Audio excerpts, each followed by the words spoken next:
Welcome to the Ampai Smart Plug Amazon Alexa setup and control tutorial.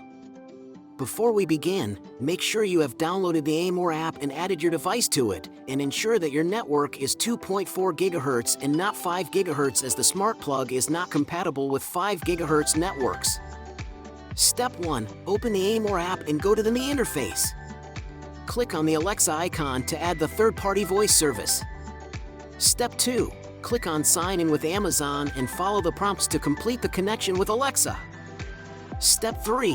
Open the Alexa app, and you should see the smart plug icon under Devices.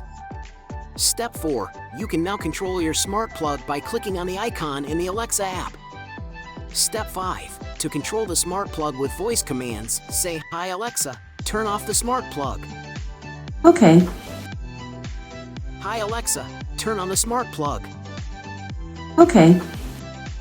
Step 6. You can also set up Alexa routines to schedule your smart plug to turn on or off at specific times. That's it.